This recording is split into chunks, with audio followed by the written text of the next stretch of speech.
When the newly built two-family house was finally completed, my mother-in-law said to me bluntly, "You're no longer needed, so please leave.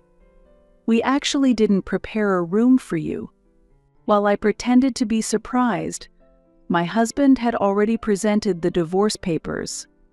"Look, the divorce papers." "Happy? I will get this house in the property division."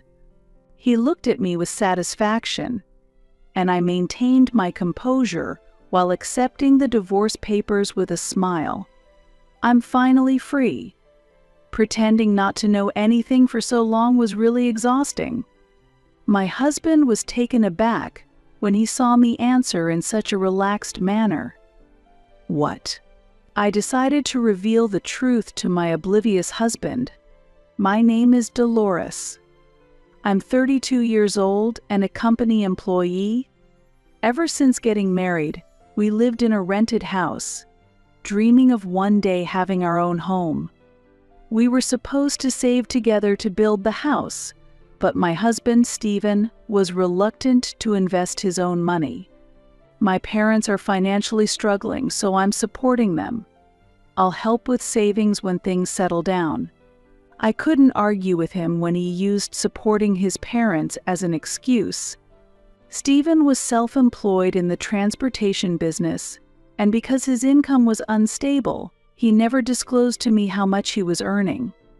While he boasted that his income was higher than mine, he hardly contributed to our living expenses.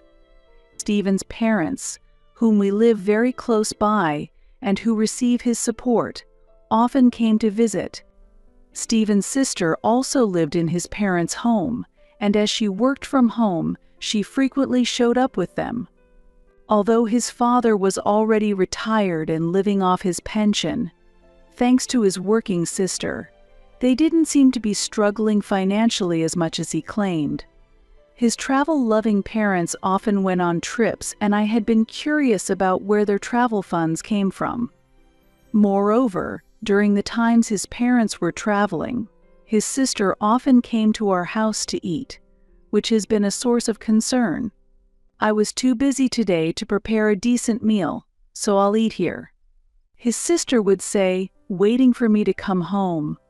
Although it was convenient because our homes are close, it was troublesome that she wanted to have dinner at our house almost every night, and she was waiting for me the following day as well.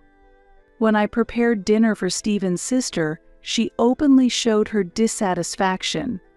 "This is the same dish as yesterday. I was hoping for something different. I want to eat steak," she said. Her complaints about the meal I had prepared amidst my busy schedule made me angry. Despite her dissatisfaction, Stephen's sister finished all the food and left, expecting a special feast the next day. That day, when Stephen returned home, I exploded in anger at him. "Your sister came for dinner again today, complaining while demanding that I serve steak or prepare extravagant meals.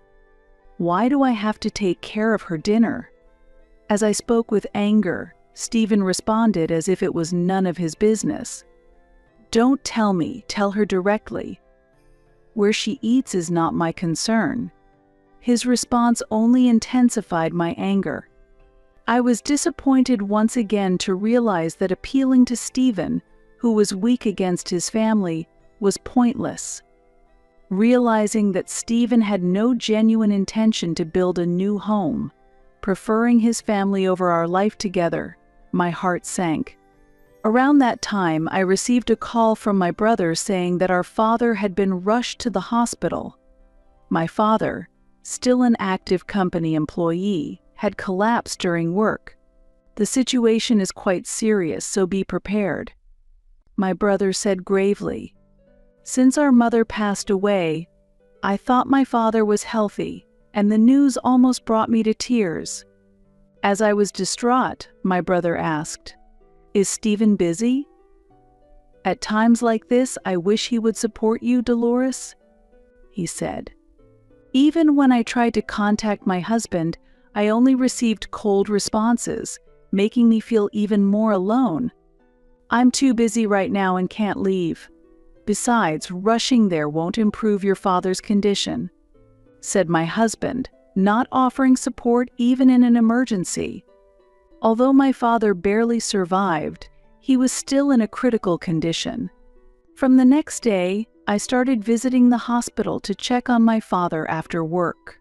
This made me return home late, and my mother-in-law spitefully said, "From tomorrow, we will also have dinner here, so come back early. The nurses will take care of your father in the hospital, so there's no need for you to do so much."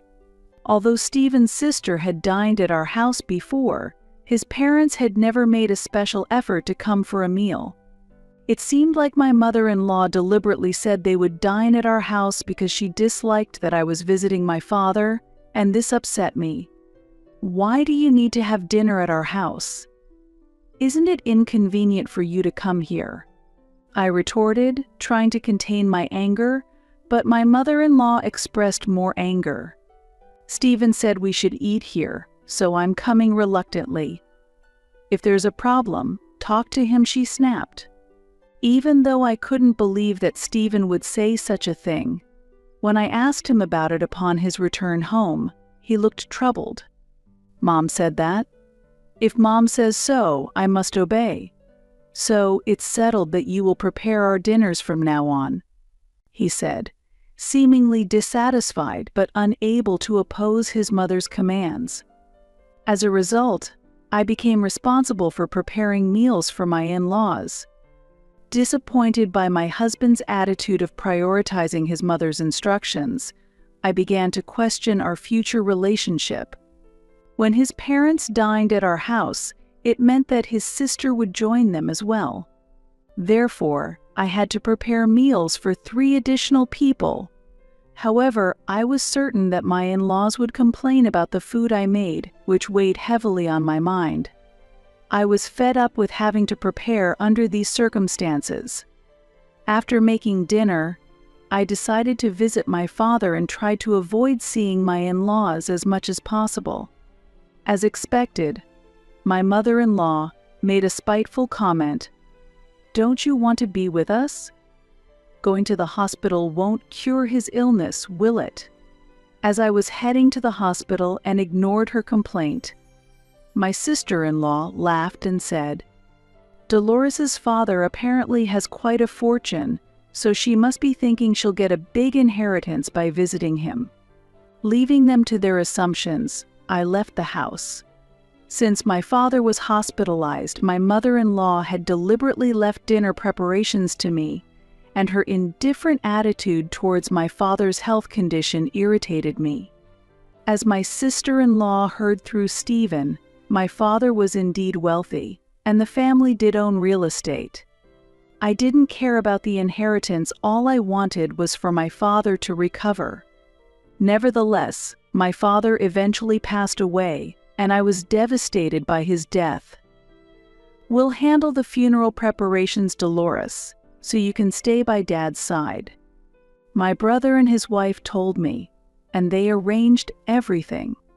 I'm grateful that my sister-in-law handled things so efficiently, yet my husband didn't show his face even once.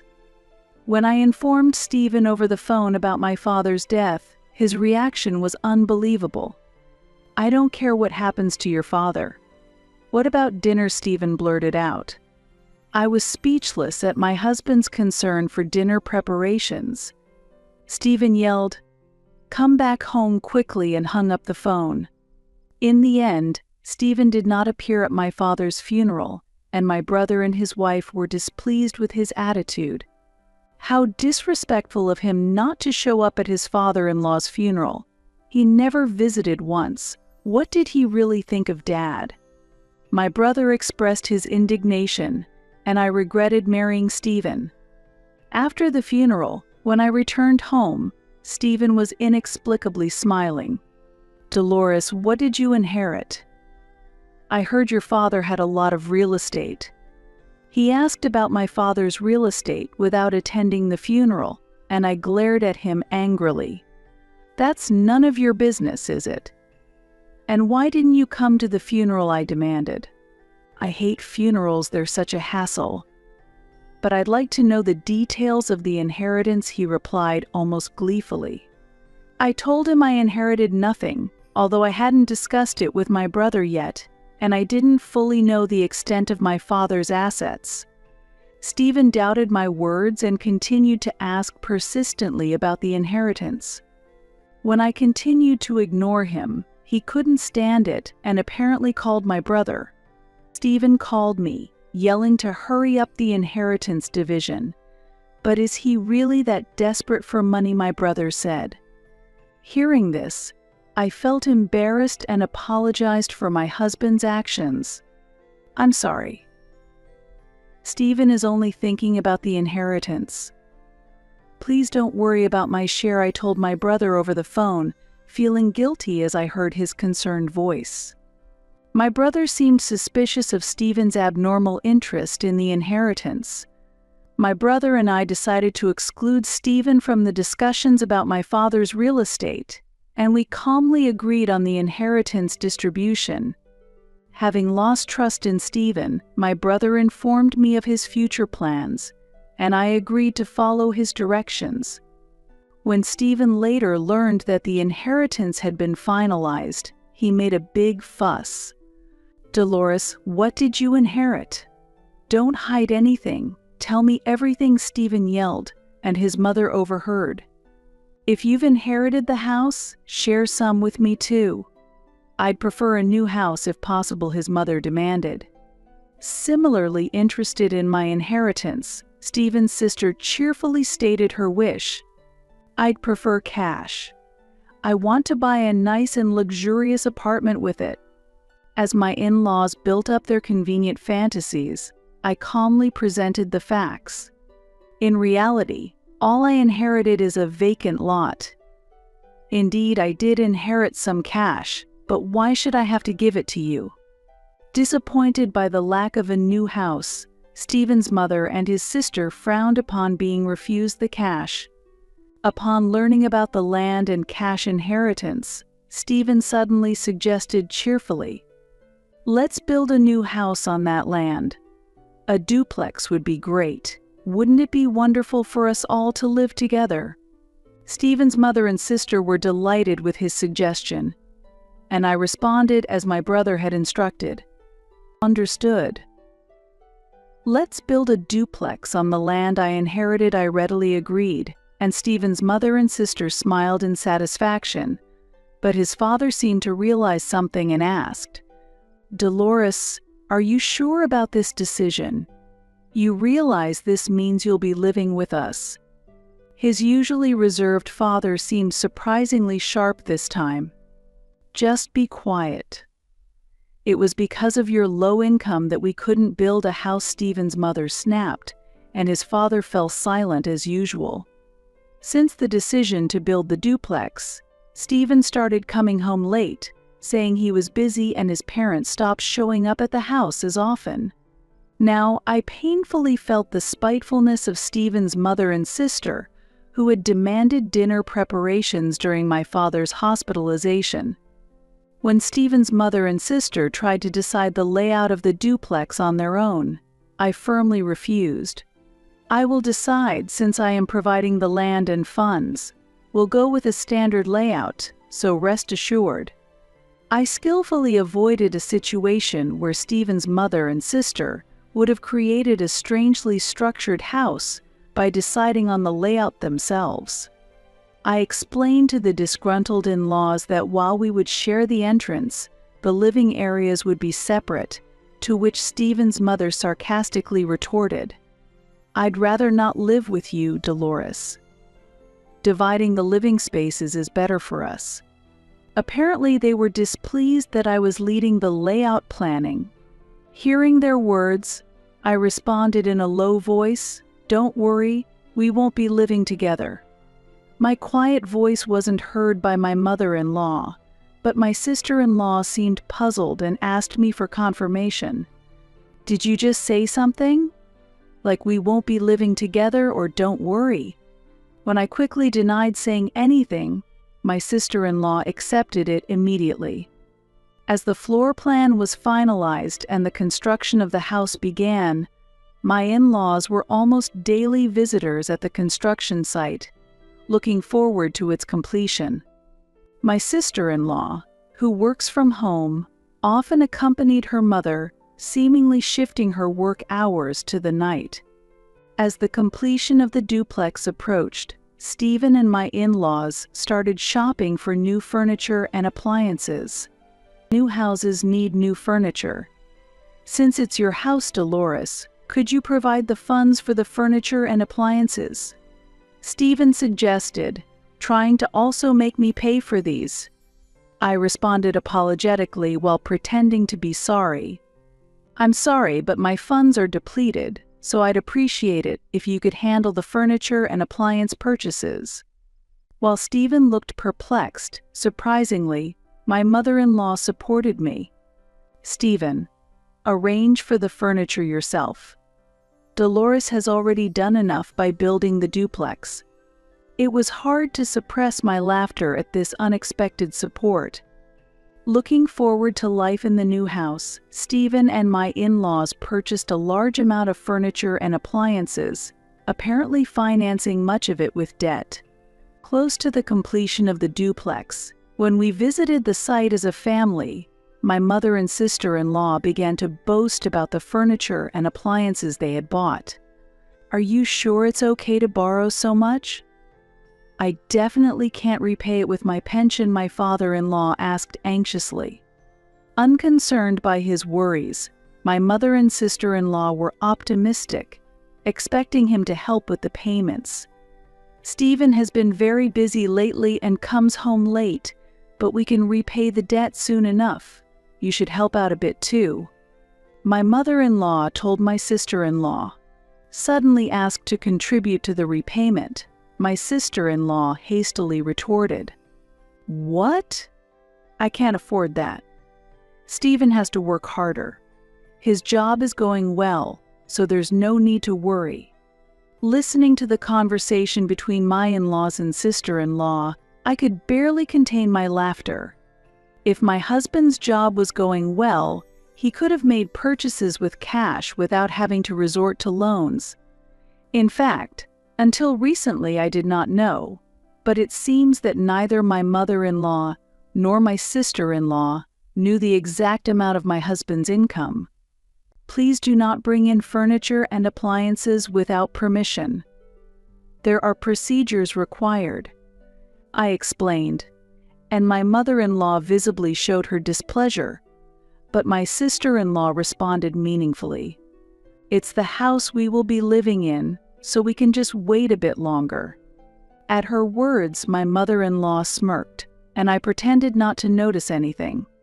When the duplex was completed and we were inspecting it, my mother-in-law maliciously said to me, "You're no longer needed, so please leave. We actually didn't prepare a room for you." While I pretended to be surprised, my husband had already presented the divorce papers. "Look, the divorce papers. Happy? I will get this house in the property division." He looked at me with satisfaction, and I maintained my composure while accepting the divorce papers with a smile. Then my sister-in-law spoke disdainfully. "Stephen is remarrying, so there's no room for you, Dolores." They looked at me as if they had triumphed, but I returned their gaze with a smile. I'm finally free. Pretending not to know anything for so long was really exhausting, I said, and my husband's expression changed to one of shock. "Why are you acting so carefree?" "You're being thrown out and losing the house," he said. I responded disdainfully. Divorcing someone who only makes $9,000 a year and who has been proven to be unfaithful couldn't make me happier. It seems that my husband still didn't comprehend the situation, but my mother and sister-in-law began to panic. "Wait, $9,000 a year? That's not monthly, is it?" my mother-in-law exclaimed, and the smile disappeared from my sister-in-law's face. Just then, my brother arrived, and I calmly revealed the truth. I found out about Stephen's affair quickly because my brother had it investigated. I could have divorced sooner, but I decided to enjoy a little revenge because of how terrible you've been," I explained. As I was explaining, my husband tried to deny the affair, but when my brother presented the investigation report, he fell silent. My sister-in-law was aware of my husband's plans to remarry, so the entire family knew about the affair. As my husband's infidelity became evident and he appeared dismayed, my mother-in-law shot me a harsh look. "Even if Stephen cheated, if a divorce is decided, there needs to be a division of property, right? Therefore, this house belongs to Stephen," she asserted. Against her convenient interpretation, I clarified the facts.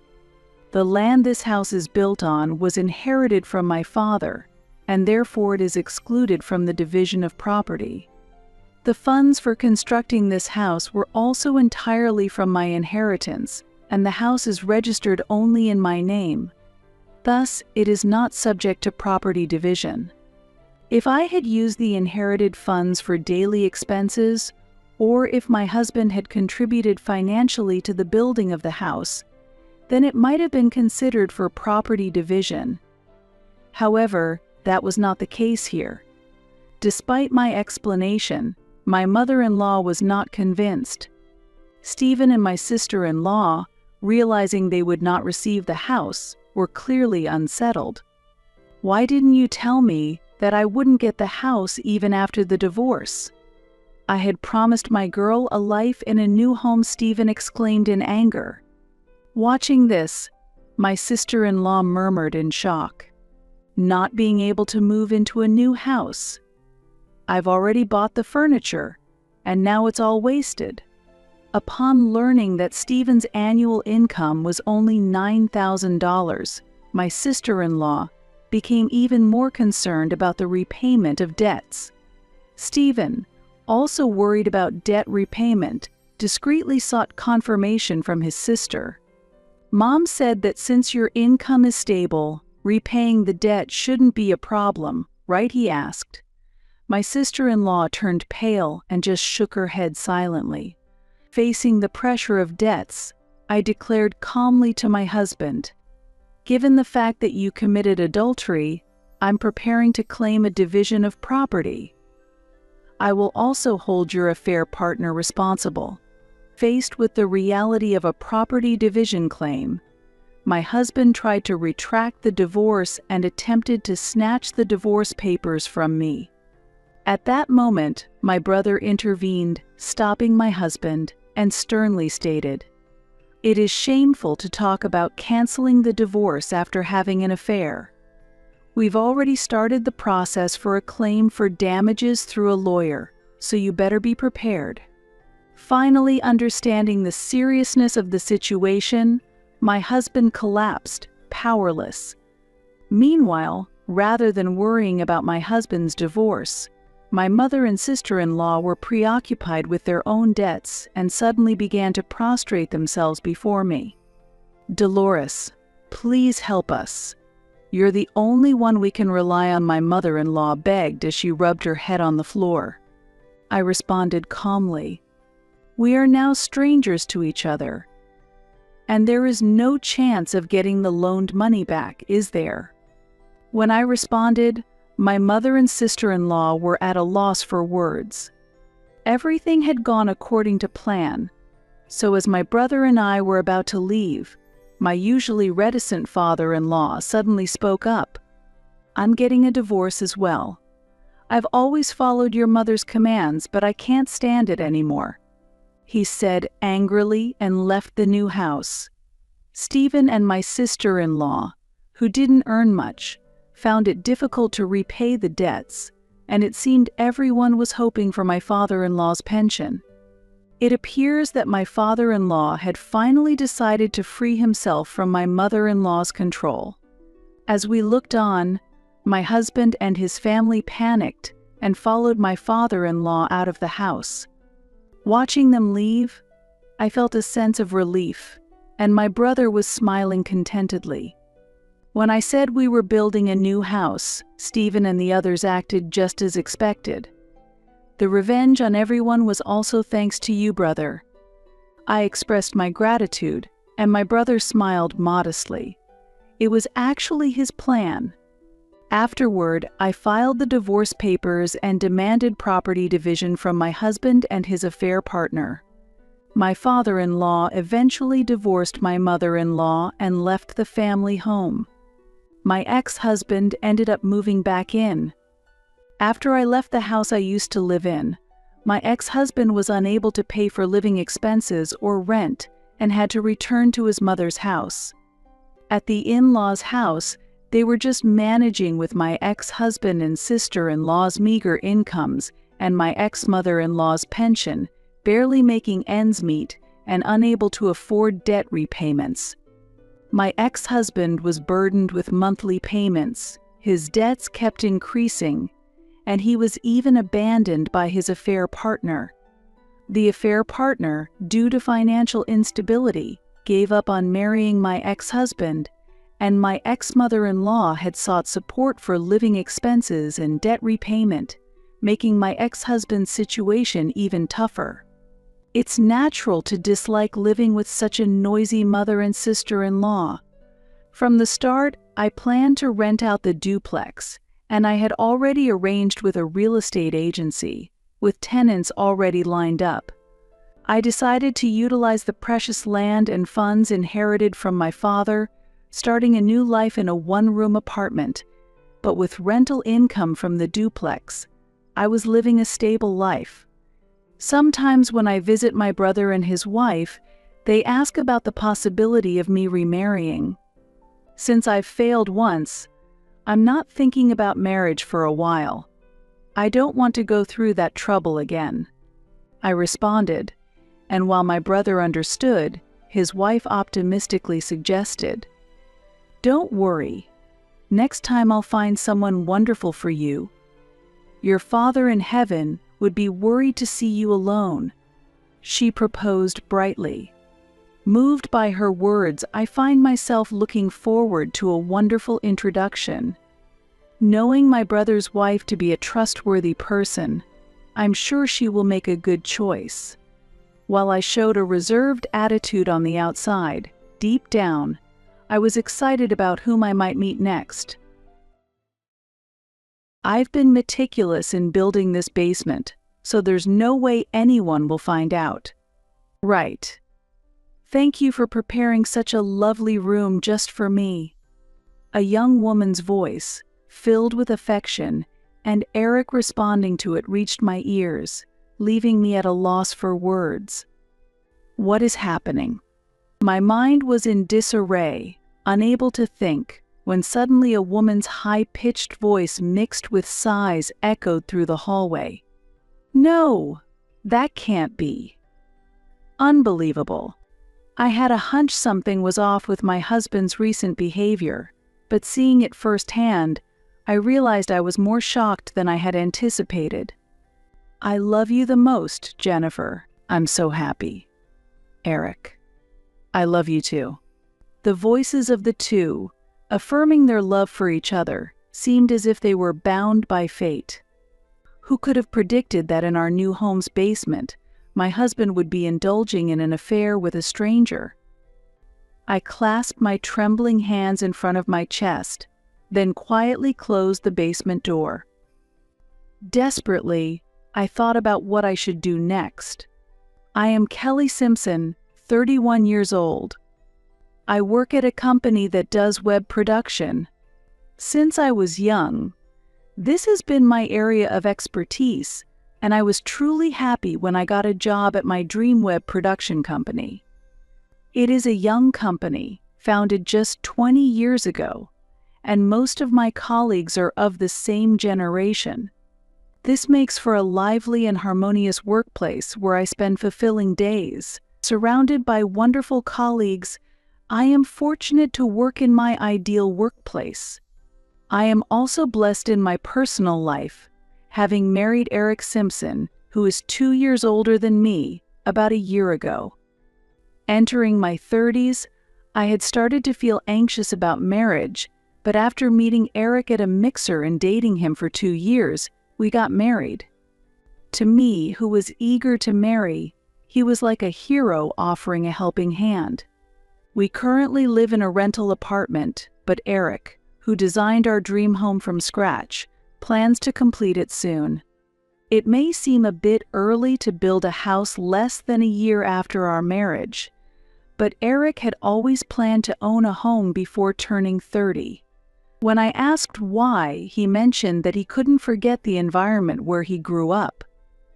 Eric's family home, situated in a wealthy residential area, boasts a vast estate with a luxurious exterior and interior that attracts everyone. Raised in such an environment, he also longs to have a home similar to his parents as soon as possible. When I think of our future home, the image of my in-laws' house comes to mind. Eric's father is the president of Simpson Corporation, a major trading company. At Simpson Corporation, it is said that the average annual bonus for ordinary employees reaches $100,000, and his father's salary must be unimaginably high. Of course, I don't know the exact amount, but at least Eric was born into a wealthy family and raised as an only child without any hardship. If I were to speak somewhat critically, it could be said that he was a pampered son raised in a greenhouse. Not all children from wealthy families are like that. However, from Eric's behavior, I often feel that way. From the moment we met at the mixer, he boasted about his family's wealth and the privileged environment he grew up in, enjoying the reactions of the participants. If he progresses as expected, he will eventually become the next president of Simpson Corporation. It's understandable that he might be proud, so it wasn't a concern for me. Rather, I, who had always been shy about relationships, was worried whether I could ever date someone and get married, so meeting him was a blessing. From hitting it off at the mixer to developing a romance and getting married, everything progressed smoothly, and my newlywed life with the somewhat boastful and selfish Eric was going perfectly. And while my in-laws, who live in a grand luxurious house, are very sincere and have good morals, they treat me with respect. Every time I visit them, I feel overwhelmed and cautious, but as they are now my family, I don't find interacting with them to be a burden at all. 3 months after getting married, Eric first brought up the topic of our dream home. I've been thinking about getting our dream home soon. What do you think, Kelly? You always said it was your dream to have a home early on. It's only been 3 months since we got married, but if that's what you want, I'm all for it. Since I had heard before that building a home was his dream, his suggestion didn't come out of the blue, and I was positive and willing to cooperate. Thank you. Then I'll contact an architect who knows my dad right away. I think he can give us advice soon. Sure, I'll leave it to you. Please go ahead. Eric seemed pleased to move the conversation forward, so I immediately agreed with a smile. However, at that time, I didn't yet know that owning the dream home Eric spoke of would later become a major source of trouble. As the plans progressed smoothly, I set one condition for Eric about the home mortgage. Considering both our incomes, how about I cover 40% and you cover 60% of the payments? When I asked, Eric immediately nodded and smiled, saying, "Of course. In fact, based on income alone, it would be more reasonable for Eric to bear a greater share. But as a working woman on my own, I wanted to take responsibility for our new home, so I proposed this distribution. However, if the mortgage were to be in joint names, there could be potential trouble if anything happened, so the mortgage was put in Eric's name. As an active employee and the future president of Simpson Corporation, it was reasonable to have the mortgage under his name. Eric seemed uninterested in the details of the mortgage, quickly agreeing to my terms and the name, then starting to talk about the exterior and layout of the house. How about making the staircase leading from the living room to the second floor a spiral staircase and having an open floor plan? It's nice to have a sense of openness, isn't it? Also, building up to the third floor would be a waste because it would cost more for things like exterior painting. So it would be better to have a basement. I agree with the open floor plan, but a basement is a bit unusual, isn't it? The word basement didn't quite fit the atmosphere of the house Eric was describing, and I was momentarily puzzled. It saves money compared to building up, and a basement can be useful in case of emergencies.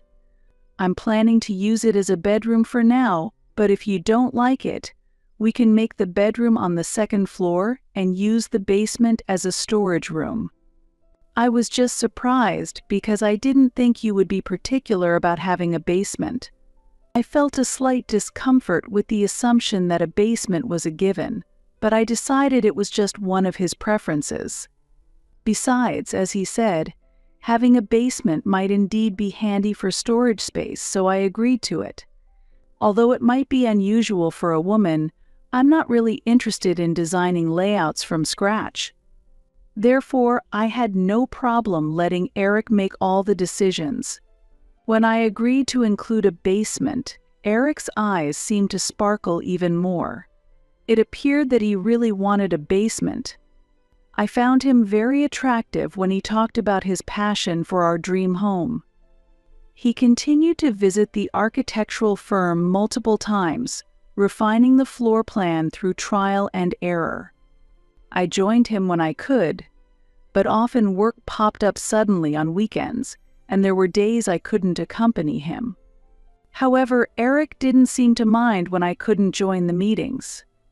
On the contrary, he was happy that all his requests were being implemented and always came back satisfied. "How did the meeting go?" Eric, I asked. "Yeah, everything is going smoothly. I can't wait for our dream home," he replied excitedly, his eyes shining. He seemed to be eagerly anticipating our new home. And a few months later, our new house was finally completed. It seemed the contractor had prioritized Eric's requests from the architect's instructions. I was immensely grateful to the construction team. The newly completed house had a chic color scheme, a dignified yet stylish construction. Although I had visited the site several times during construction, seeing the completed home made even me, who isn't particularly fussy about houses, excited and thrilled. After thoroughly admiring our new home, Eric took several photos from various angles with his smartphone. However, just as the new house was completed, Eric's return time from work began to get later. "It's a busy period right now, sorry, but I'll be coming home late for a while, so don't worry about dinner," he said, rubbing his hands together apologetically. Watching him, I was convinced that he was truly overwhelmed with work. As the heir to Simpson Corporation, Eric carries more responsibilities than typical business operations. No doubt he's also learning the ropes of company management from his father, the president. "Are you okay?" "Don't overdo it," I told him, concerned. From that day, his return times really did become later. I also have busy periods at work, but I'm not as late coming home as Eric is currently. For Eric, who is always so busy, I make sure to keep the home comfortable at all times. However, I began to feel a sense of unease growing slowly. On the rare occasions he came home early, he would seriously search on his smartphone for furniture and appliances that would suit our new home. During one of these moments I wondered, "This bed and storage shelf, I think they'd fit perfectly in our new home." The pictures showed a bed and storage shelf far too large for just the two of us. We're not the type to hoard things, so I wondered why we would need such large furniture right now. "The design is nice, but why choose something so big?" I asked. Eric's face, which had been enthusiastic, suddenly turned sour. "We might need it if our family grows, right? Bigger covers smaller, so it's better to have something larger." "Right. family growing probably meant when we have children. At that moment, I realized something. Recently, Eric and I hadn't been intimate. Thinking back, this started around the time Eric began insisting on having a basement in our new home. It's strange for a newlywed couple to go months without intimacy. Once I became aware of it, what hadn't seemed a big deal before felt like a significant issue, and one night I mustered the courage to talk about the growing distance in our marital life. "Eric, maybe we could, sometime." It was embarrassing to initiate explicitly, so I tried to convey it through the atmosphere. "Sorry, I'm just too tired today." "Let's pick another day," he casually declined, and then immediately covered himself with a blanket. It was a shock. Rejected despite being the first time I had initiated. And by my new husband, no less. There could have been a kinder way to decline, and doubts about his feelings began to arise. Initially, Eric was the one who actively initiated. Holding back tears, I quietly exhaled in the bed and fell asleep that night. Since then, there were no initiations from Eric, and his return times from work got even later. However, he was enthusiastic about furnishing our new home, and new furniture he ordered online continued to arrive at our new home. This weekend, we're scheduled to move into our new home. In line with this, he was happily purchasing new furniture online on his own. Finally, the weekend arrived, and the day of our move came. Messages confirming the day's move from both our parents arrived early in the morning, showing high interest in our new home. During the moving process, I stayed at the old house to oversee the packing, while Eric went ahead to the new house to direct the placement of furniture and the moving in of items. "I'll wait for you at our new home," he said, holding the keys to the new house as he left. "Yes, please do." Thinking about starting our new life in the meticulously finished new home made my heart flutter with excitement. Soon after, the movers arrived and quickly began loading the boxes into the truck. As I watched the boxes gradually disappear, I thought about starting a fresh, enjoyable new life with Eric in our new home. "All the boxes are loaded now, so we'll head to the new home next. Thank you. Please continue to take care of things." After sending off the truck to the new home, I wiped down the room we had lived in out of gratitude and took a photo of the empty room as a keepsake. Well, I better head to the new home too. It's about time to head to the new home, which is just one train stop away. I grabbed my bag and stepped outside. While walking to the nearest station, my smartphone rang. The call was from the movers, who should have already been at the new home. "We've arrived at your new home, but there's no response to the doorbell, and the door is locked so we can't get inside." "What?" "It's strange that there's no answer at the doorbell since Eric should be there. My husband should be inside. Perhaps he's just gone to the restroom."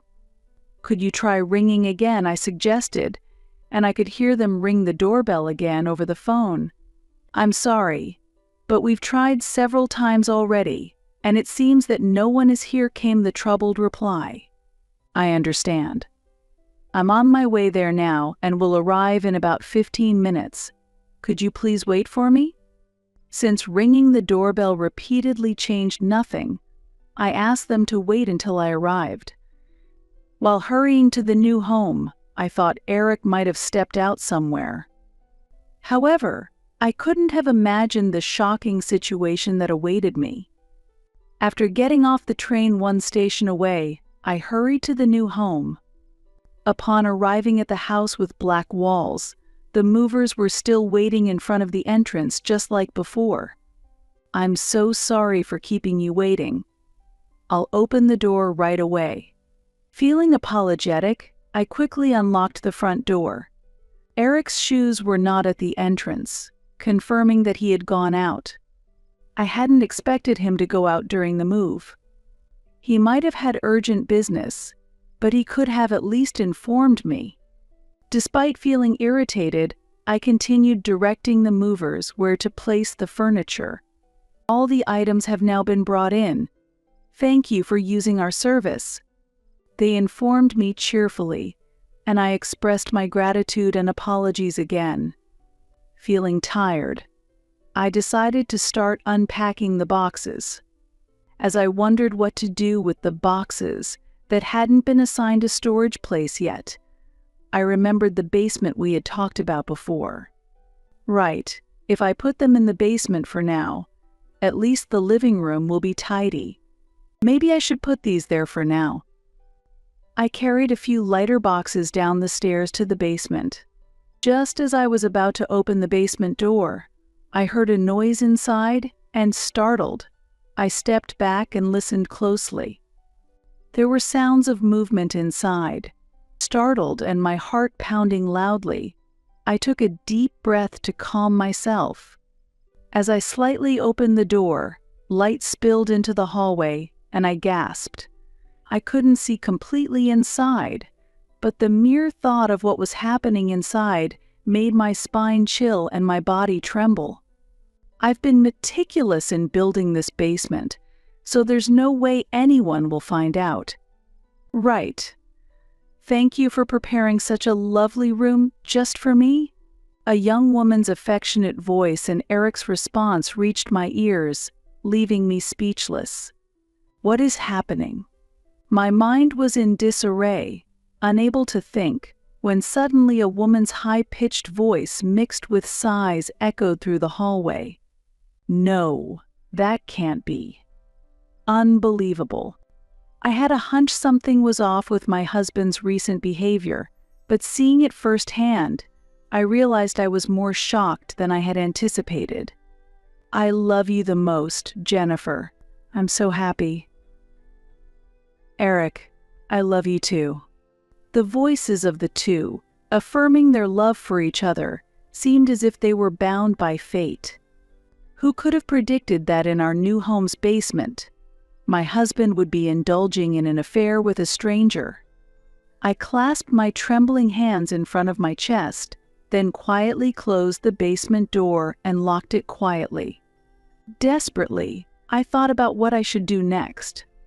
Did you hear a noise just now? It must be your imagination. Or perhaps it's the movers, perhaps. Eric and the woman seemed to notice the faint noise I made but showed no sign of coming out of the basement even to dress. While astounded at their nerve to commit infidelity in the basement on moving day, I felt a deep anger from within. What have they done to me?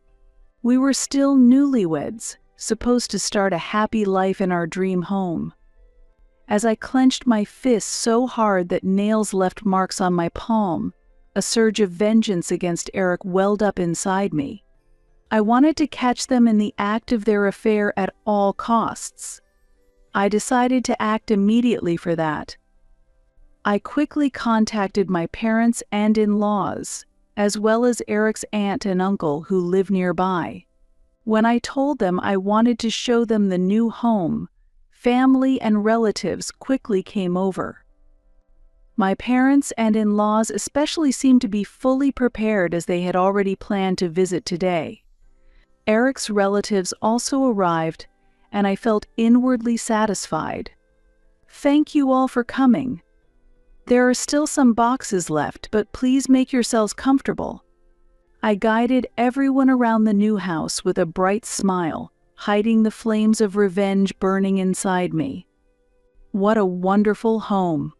I never imagined you could live in such a grand house. It's all thanks to the Simpson family. No, I left everything about the new house to Eric, so I didn't help at all. That's right, this house was built with mortgage taken by our son and Kelly. We are grateful to have such a wonderful woman as our daughter-in-law. The parents modestly complimented each other as they cheerfully toured the upstairs rooms, then descended to the first floor. I heard from Eric that there's a special room in this house my uncle mentioned. Yes, that's right. Eric even bragged about it to us," my aunt answered with a laugh, and I mentally pumped my fist, pleased that both my uncle and aunt knew Eric was proud of this house. Yes, especially the basement, which Eric took great care in designing. "Let me show you now." With everyone gathered, I led them down the stairs to the basement. It seemed that Eric and the unknown woman's affair was still ongoing, as I could hear her sweet voice. "Here is the basement that Eric particularly focused on. Please go inside." I turned the key and flung the door open forcefully, revealing the scene one had anticipated. "What? What is this?" my father-in-law exclaimed in shock upon seeing his son's disgraceful behavior. Finally noticing us, Eric and the woman stopped in shock, still embraced. "Why are my parents here, and Kelly and my aunt and uncle too?" "Ah, don't look at us." They panicked. But we were the ones who wanted to scream upon stumbling upon this scene. "You two, what are you doing here?" my mother-in-law yelled, her face turning red. My parents were too shocked to speak, standing dumbfounded. "Wait!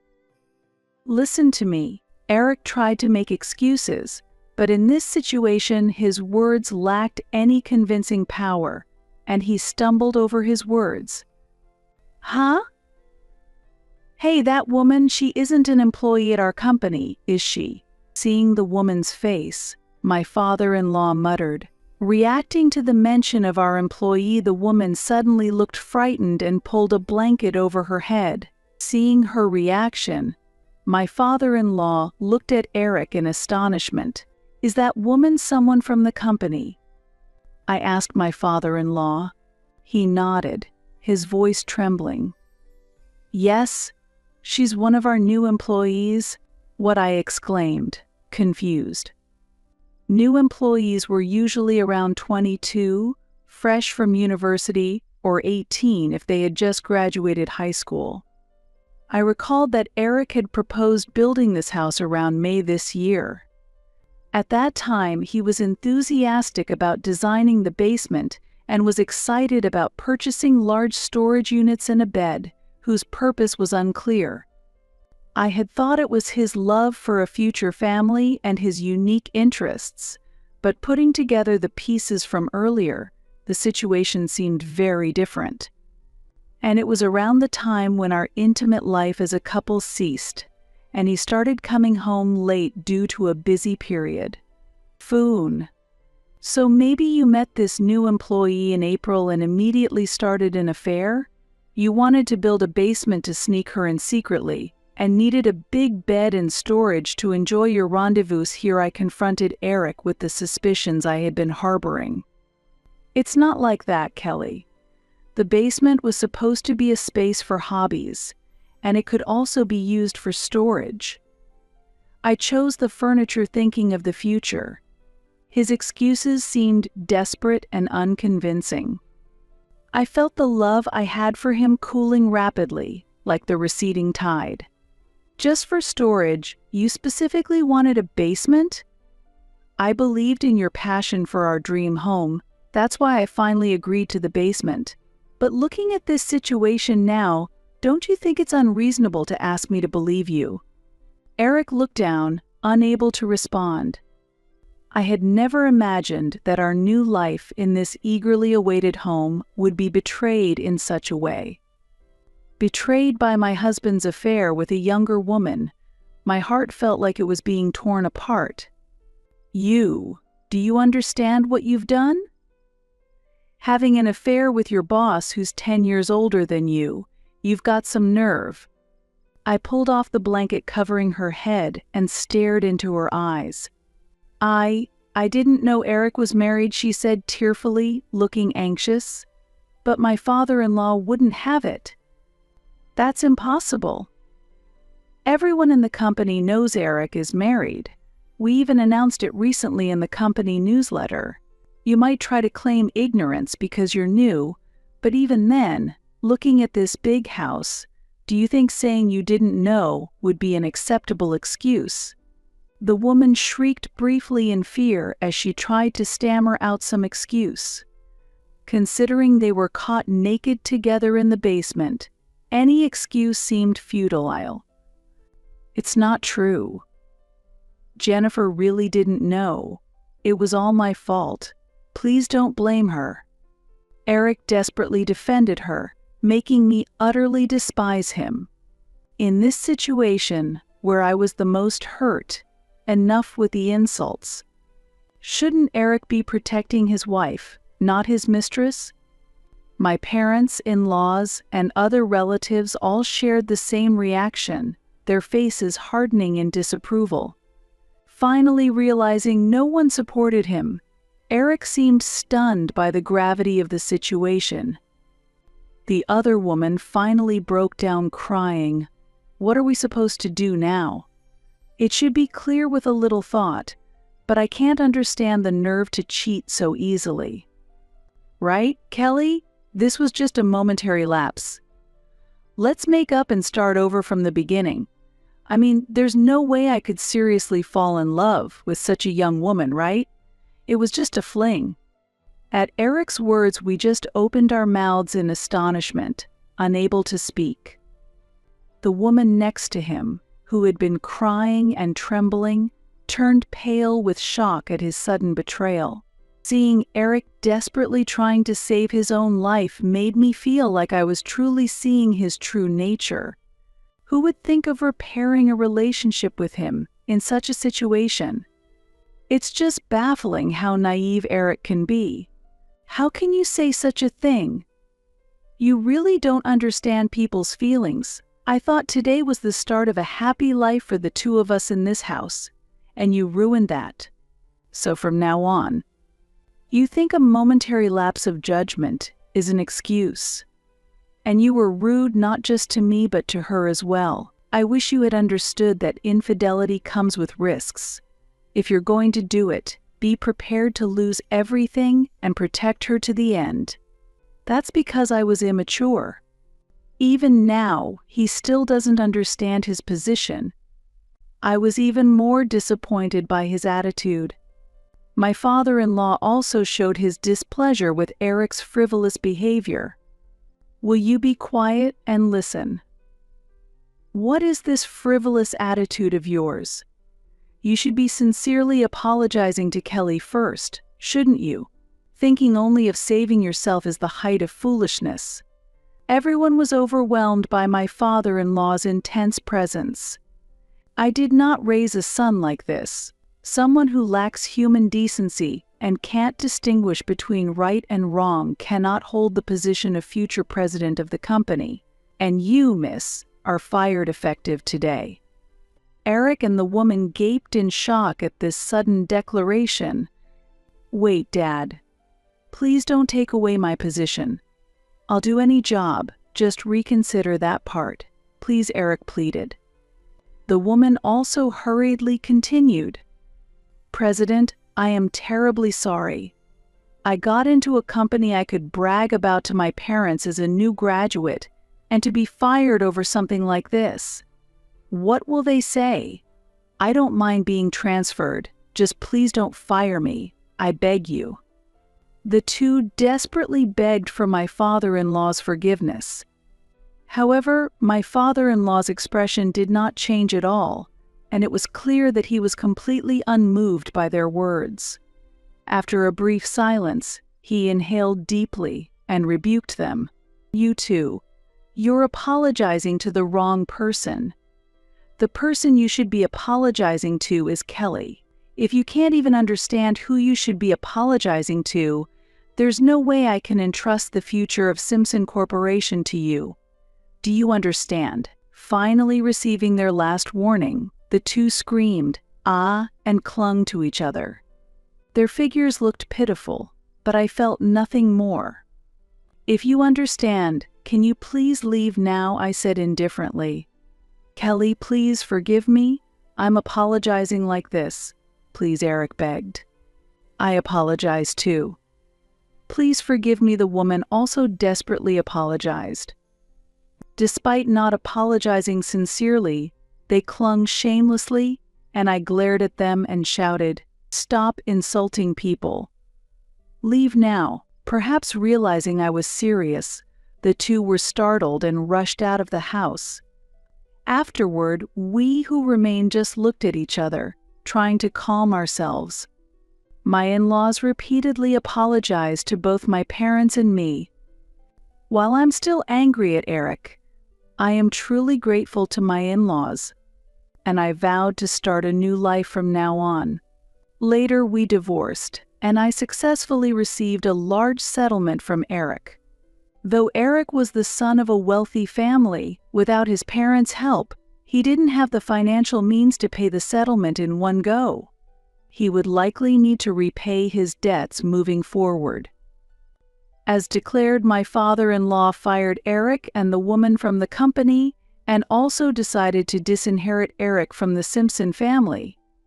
Until the end, Eric seemed to cling to his father, but his father simply said, "I can't entrust Simpson Corporation to someone like you," and dismissed him.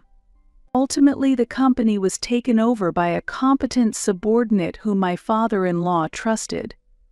Though I overlooked some things because he was my son, Eric lacked the qualities of a president. My father-in-law assessed Eric calmly, truly embodying the stature of a major company's president. Our former new home became owned by Eric, and I decided to leave that house.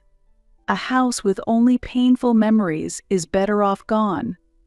Since Eric was the owner, he would have to repay the new home's mortgage, but being unemployed now, he would probably be financially struggling.